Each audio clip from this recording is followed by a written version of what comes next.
Bourbon. This is Steve Akley, owner of the ABV Network, the media company dedicated to all things bourbon. I've got movies out there. They're on Amazon. Things like Blending is Trending, Kindred Spirits, the story of Kentucky craft bourbon, and Colorado whiskey.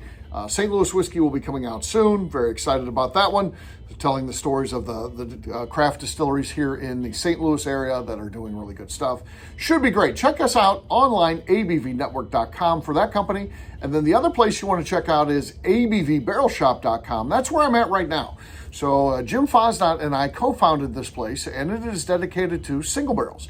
That is the primary focus of this business, where our goal at some point is we want to hit 100 single barrels a year. Will we ever get to that? I don't know, man. I'm trying. We're building a customer base. I don't think if we could even secure 100 single barrels in, I don't think we could sell through that. We only got about 1,000 square feet here. It's not a big place. So, but we're building our customer base still, and it gets bigger every week, which is a great thing. So you guys seeing this video, come by and see us in Arnold, Missouri. Maybe you're in St. Louis. Maybe you're coming to a Cardinals game or a Blues game, or coming to see the Gateway Arch or some of the great restaurants we have here, or visiting some friends. Make sure that you come by and see us. We're very conveniently located right off Highway 55. So if you're in St. Louis, you're probably going to be on that highway anyway. And come in and see us, Arnold, Missouri again. Just probably 15 minutes southwest of downtown. So check us out, abvbarrelshop.com is that again. Of course, when you're doing videos like this, you need to build your audience for that as well. I'm trying to do that. So if you don't mind, coming on the screen right now is we're going to talk about the things you need to do. You need to subscribe. You need to hit the bell so you get notifications when new ones come out. You need to like this video. That's very important. And then last but not least, leave some comments. Comments help. Tell me what you think of the video. Tell me more videos that you'd like for me to make, that type of thing. Whatever you want, it can be addressed in the comment section for sure. That would be a great thing for me. So on today's video, something a little bit different. I haven't done one of these yet. I'm just talking about my friendships. And in this one, I'm just going to focus on a single friendship here. This is with Jason Brauner, owner of Bourbon's Bistro and Buzzard's Roost whiskey. So how did I get to be friends with Jason Brauner? Good buddy of mine, talk to him quite a bit, and birthdays, we get the birthday text and all that kind of stuff. We have a birthday text relationship even, where we send out birthday notes via text. So that's a big deal. That's a big deal, right? So we're good buddies, been buddies for a long time now, probably since 2018, maybe something like that. So I was pretty early on in my bourbon journey myself in terms of going professional. I've always been a bourbon fan, even going back to when I was a kid, but that's a different story for sure. We'll get into that one some other time. I've talked about it a little bit already anyway. So I'm getting going with this media company. Things are starting to get pretty good for me. I'm getting my name out there. I'm going to Kentucky a lot, meeting people. And one of the people that I met was a guy by the name of Andrew Webrink. He's in charge of research and development for Independent Stave. Really great guy, very important job. So you're talking about all of the big distilleries and things like that. They work with them. I'm talking about Wild Turkey. I'm talking, about Jim Beam, Heaven Hill. They all work with Andrew and utilize him to do the research that they need to do for barrel science. So he's this great guy, just as laid back and casual and fun, and just a good dude. You wouldn't think that he has this very important job or anything like that, because he's so low key. I mean, he's just, you go to, I've hung out at his house many times, and he's, making stuff in the microwave. Here's some pizza rolls I made in the microwave.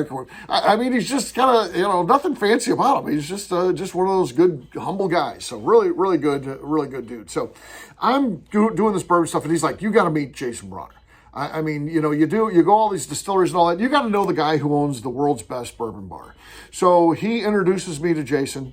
We go up there, hang out, I have a meal. I get the pork chop, which is incredible. You ever go to Bourbon's Bistro, get the pork chop. I mean, everything on the menu is great, but man, that pork chop is something else. It's like this thick, just incredible thing. I look forward to going there every time. And there's other I like the hamburger on the menu, and shrimp and grits, and there's a lot of different things that are really good on that menu. But man, that pork chop's a standout. So I go there, have the pork chop, meet Jason. We hang out at the bar, talk whiskey and stuff like that. Find out that we both like to play cards. We start a card game, and this would become a regular thing. At this point, I'm coming to Louisville like every 2 weeks. And I'm coming to, staying in Kentucky and things like that. And we get like a once a month card game where it's people from the bourbon industry. And it starts to kind of take off. The word gets out, they're doing this card game. And all these people from the bourbon industry start playing cards with us and stuff like that. And it becomes a huge thing. It's at Bourbon's Bistro up in there. They have like where they have meetings and events and stuff like that. So it's up there. So start playing cards. And one night when we're playing cards, it gets down to me, Royce Neely, and Jason, and a couple other guys. And they start talking about what I'm doing and stuff like that. And I'm like, it's going okay. Hotels are killing me. It costs a lot of money to stay in Louisville. And, I don't know if I'm going to be able to continue to do this or not, but it's going, I feel like I'm making progress, but where's it going to cross, running out of money versus, I'm doing well enough where I can do this full time. So Jason right away says, hey man, you can stay here. We're playing cards out in kind of the open area, but behind it, there's almost like a living room. So if you're having a party or something like that, you have like two different things. You got like where you could have like food and things like that, open bar. And then you got this back area. It's more like your family living room with couches and chairs and stuff like that. He's like, you can stay on those couches if you want. That's, just free of charge. So I took him up on that. And so when I would come to town, and particularly, and Royce Neely said the same thing, you can stay at my distillery, because Royce used to live there. There was a bedroom in the distillery at that time. It's taken out now, but when he started that business, he was living there full time. That's where Royce lived. He lived at his distillery. And so they had this bedroom there, and I started staying either at Royce's place, when I was going to be like in Sparta or going up to New Riff, Cincinnati area, or if I was going to be in Louisville, Kentucky, I was staying at Bourbon's Bistro. And you just got to be friends with Jason, because I'd come in there, I was staying there. Jason would be at the bar every night. So his what he would do is he would go home, put his kids to bed, which his kids were younger at the time. I think one's still in high school, one's in college now, but so they're older. But at that time, they're young kids, and he's he would go home, have dinner with them, and kind of as things start to wind down, he would come up to the bar. So he'd show up at the bar probably about 8 o'clock. Have some time, family time, and then he's at Bourbon's Bistro. So I would plan things where I'd kind of get there as well. I might get there a little bit earlier than that, have dinner, and then just hang out and sit at the bar. Sit at Bourbon's Bistro because I'm going to be staying there. So I would go in, sit at the bar. Mike, the bartender, would always pour me stuff. I'd always drink Wild Turkey 101 Rye. 100%. If you go in there and ask Mike from Bourbon's Bistro, just ask him. He's not going to watch this video, so you can ask him, what does Steve Akley drink? And I'm telling you, he will know it's, to this day, he will know it's Wild Turkey 101 Rye. And the reason for that is I didn't want to get too much of a bill. Again, I'm watching my money, and there's everything in the world available here, but I wanted to be budget conscious. So that was a cheap pour, and that's what I would drink. And I felt like proof was good for the price. I thought that, so the 101 Rye, and that was just different enough. I thought that would be cool. So, but hang out there just talking whiskey. All these people from the industry would come through. So whether I'm hanging out at the bar, I'm meeting people from the industry, or if we're playing cards, I'm meeting people from the industry. It's just a great situation I've got going on and staying at Bourbon's Bistro, and just having fun. And it was so great because, when they would leave, I could, drink whatever I want. I'm at Bourbon's Bistro, so I might have had a pour or two while I was there. It happens, whatever. So one night, though, Brauner and Webrink are like, let's go to some other places. Let's go out. So we start walking around and go to a couple bars. He's right there on Frankfurt Avenue. There's a lot of places to go. We start going to a couple of those. And I don't know, I'm kind of a laid-back drinker. Like, you give me a chair and some pours, and I'm happy. And I just want to be content where I'm at. But these guys they always want to move on where the next exciting thing is. So we go and we get a pour, and they'd be like, I finished that one up. We're going to the next place. Okay, all right. And then we go to another place. Finish that up. They order. We'd order. One time we ordered, and before we even got our drinks, they're like, let's get out of here. This is lame. So we keep moving around, and then we're kind of tired of walking around Frankfurt Avenue, and they're like, let's get. We have a guy who drives a limo, and he'll take us around. So all right, so now we got a limo driver. So we're driving around, going to these bars, but it's the same thing. We go to these places, and nothing was ever. We might have stayed for a drink or maybe a drink and a half, and then we'd have to move on to the next one. And, you know, I'm just getting tired. I'm an old guy, you know, and Jason and I are the same age, but, you know, he's fit and ready to go for that kind of stuff. This is something that he's more into. So we do all this stuff. We get back to the place.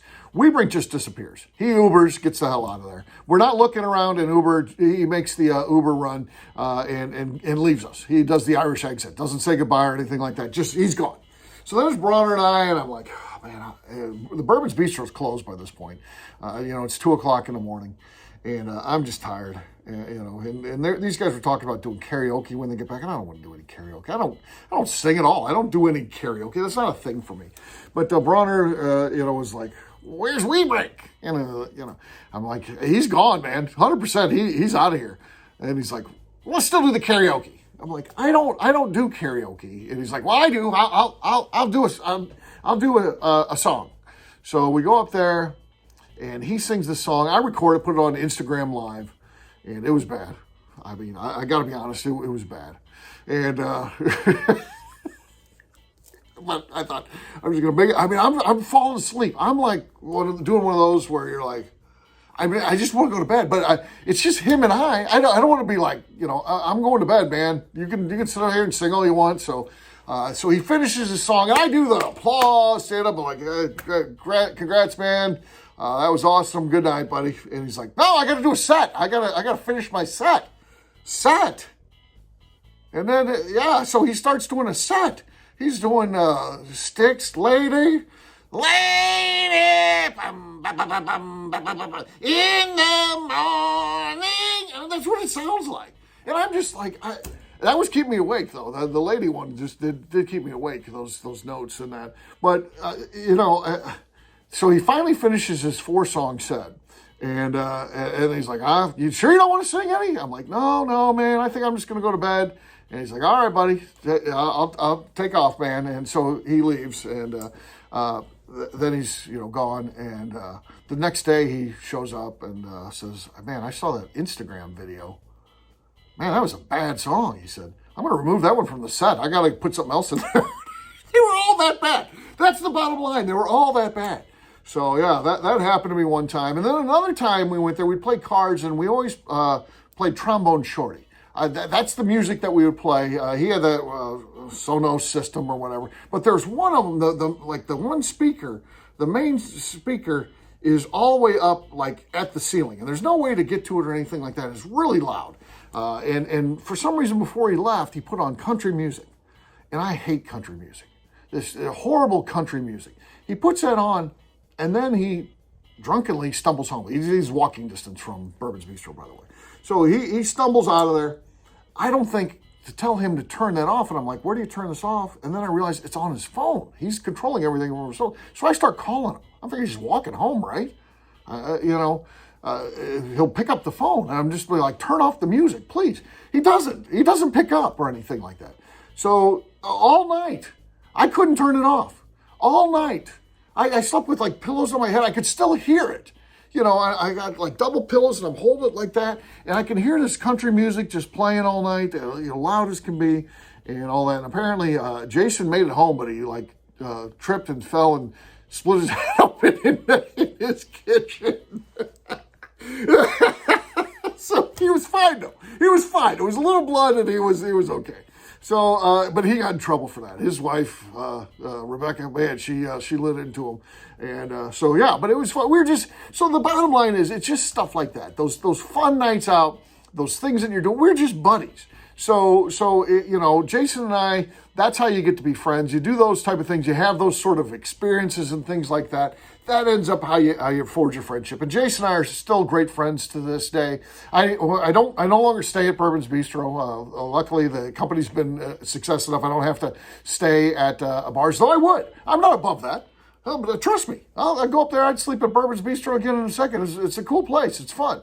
And Jason's a good guy, always accommodating and just great to be around. He always let me drink Dusty whiskey and things like that. He has a great collection of even stuff pre-Prohibition and things like that. He's always a gracious host. He's a really good dude, and I would support him if you go to Louisville in one of two ways. Number one, go to Bourbon's Bistro. is you're probably going to have one of your best meals that you have when you're in Kentucky. And the bar is great. Talking with Mike, the bartender, is incredible. It's a truly bourbon experience. And then Buzzard's Roost. If you're there, go to the distillery, visit that. They do a lot of classes. They've got great cocktails and things like that. It's really a fun place to go and to hang out. It's right there on Whiskey Row. I suggest you do both of those things. And when you're back home, just buy, Buzzard's Roost. You can support Jason anywhere you're at. So really fun stuff. I'm trying to make a push now to get him into the Kentucky Bourbon Hall of Fame. We'll see what happens. He deserves it. There needs to be several bar owners in there because that's a way that really has grown the bourbon industry, and Jason's been an important part of that. Really the first guy to focus on bourbon, to have bourbon in the name of his bar. I know there's other places, and Mike Veach likes to correct me on things like Horse and Jockey or something was out there for, I don't know, Jockey Silks or whatever it's called. Fine, I get it. He's one of the early ones. If he's not the first, he's one of the early ones. And he deserves to be in the Kentucky Bourbon Hall of Fame for what he's done to grow the bourbon industry by introducing so many fans to the world of bourbon, people that have come through. The Bourbon's Bistro makes all of the lists. Best bourbon bars in the world, best bourbon bars in Kentucky, best whiskey bars. He makes all those lists, and that sends people there. Then they learn about bourbon. They drink several different things. They find out what they like, and that's how you create bourbon fans. So Jason Brauner is a great friend. I hope he ends up in the Kentucky Bourbon Hall of Fame. He has been nominated this year, and we'll see.